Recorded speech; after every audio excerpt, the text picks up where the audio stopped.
여호수아 24장 1절에서 13절 말씀 교독합니다. 오늘 말씀은 여호수아가 이스라엘 백성들과 하나님 사이의 언약을 갱신하기 위해서 준비하는 것을 내용으로 하고 있습니다. 먼저 하나님의 임재의 성막이 있는 세겜 땅으로 모든 백성을 모이게 하였습니다. 그래서 1절 말씀에 그들이 하나님 앞에 나와 섰다라고 말씀하고 있습니다. 모든 백성을 성막 앞으로 다 불러 모았습니다.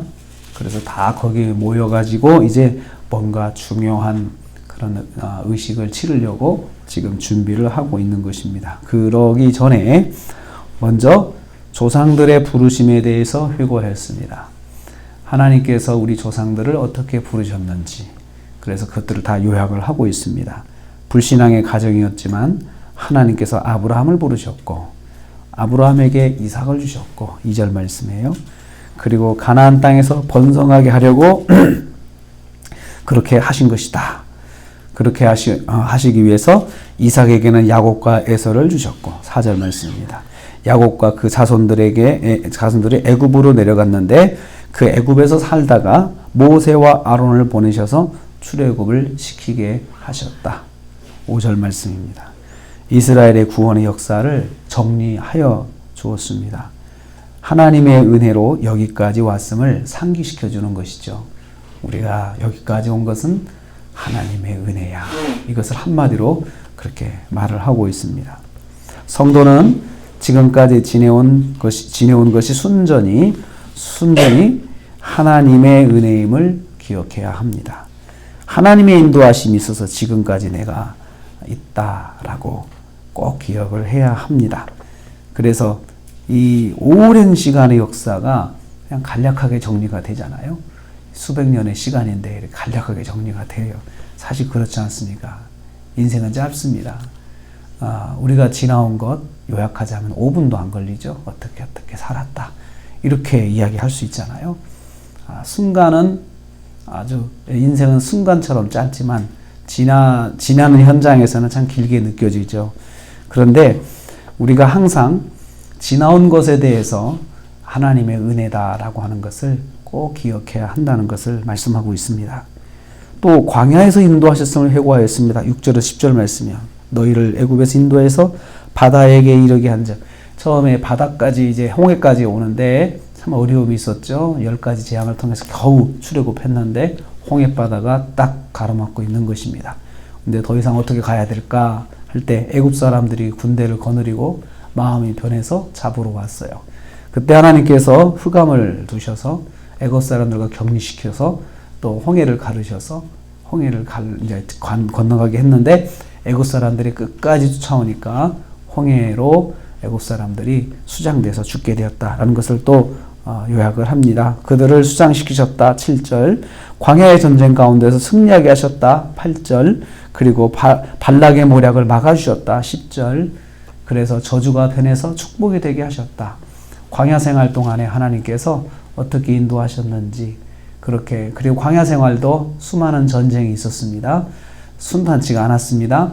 광야라는 환경에 더해서 그 전쟁까지 있어가지고 쉽지 않은 삶이었지만 거기에서 하나님께서 승리하게 하셨다. 눈에 보이는 적과 보이지 않는 그런 적들의 그런 공격으로부터 하나님께서 이스라엘을 막아주셨다. 이렇게 요약을 하고 있습니다. 세밀한 가운데 인도하신 하나님, 아주 세밀하게 디테일하게 인도하신 하나님에 대해서 거기 설명하고 있습니다. 성도에게는 하나님의 세밀하신 인도하심이 있음을 여기서 알 수 있습니다. 우리에게는 하나님의 세밀하신 인도하심이 있습니다. 우리가 알게 모르게 아는 하나님의 인도하심도 있지만 내가 모르는 하나님의 인도하심도 얼마나 많은지 한번 생각해 보아야 합니다.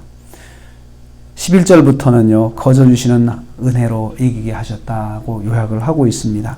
가나안 족속과의 싸움에서 이기게 하셨는데 그들을 너희 손에 넘겨주셨다. 강대한 부족들을 다 너희가 어떻게 이겼느냐. 너희가 직접 싸운 게 아니고 하나님께서 너희에게 이기도록 그들을 넘겨주셨으니까 이긴 거야. 11절 말씀이에요. 12절 말씀. 왕보를 너희 앞에 보내서 특별히 아모리 족속의 두 왕을 너희 앞에서 쫓아내 주셨다. 쫓겨나게 하셨다. 왕보를 보내셨다. 너희가 나가서 싸운 것이 아니고 하나님께서 너희가 알지 못하는 그런 큰 힘을 그들에게 보여주셔서 그들이 스스로 쫓겨날 수 있도록 그렇게 하신 것이다 라고 요약을 합니다. 너희가 칼이나 활로서 이같이 한 것이 절대 아니다. 너희가 진짜로 군대가 강해서 한 것이 아니고 정말로 하나님의 은혜였다라고 요약을 합니다.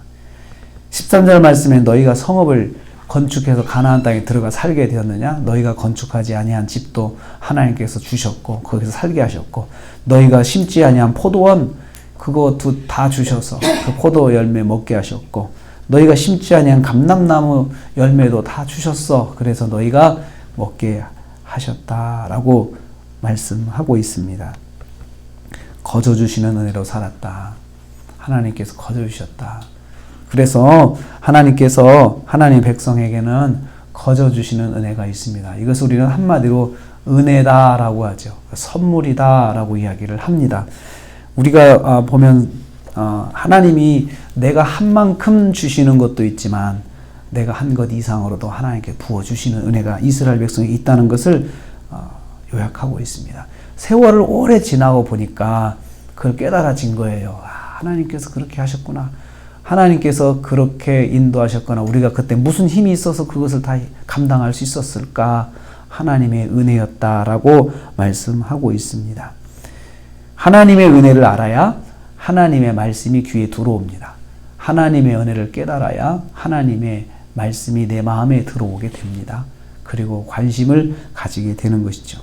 하나님의 백성은 하나님의 거저 주시는 은혜가 있습니다. 이것을 상기시켜주고 있습니다. 하나님께서 우리를 지금까지 인도하셨고 세밀하게 인도하셨고 거저 주시는 은혜로 우리를 인도하셨어 하고 이렇게 지나온 역사들을 정리하고 회고하고 있습니다. 그래서 지금까지 지내온 것 주님의 크신 은혜다. 이렇게 이스라엘 백성들에게 정리를 해주고 있습니다. 오늘 우리는 이 말씀을 통해서 우리도 깨닫기를 원합니다.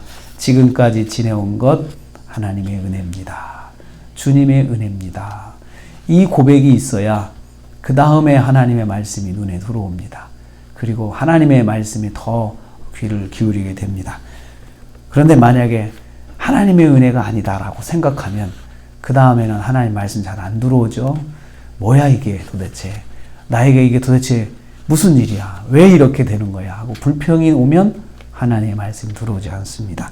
그래서 이스라엘 백성들을 성막 앞에 모여서 하나님 말씀을 듣게 하기 전에 먼저 하나님의 은혜를 말을 하고 있습니다. 오늘 하루를 우리가 삽니다. 하루도 금방 지나갈 것입니다. 그렇지만 금방 지나가는 광음처럼 지나가는 정말 빛처럼 지나가는 하루 가운데도 변하지 않고 있는 것은 뭐냐면 하나님의 은혜입니다. 하나님의 은혜가 있는데 세밀하신 은혜, 거저 주신 은혜가 있다는 걸 기억하시고 이 은혜 가운데서 오늘 하루도 승리하시는 저와 여러분 되시기를 주님의 이름으로 축복합니다.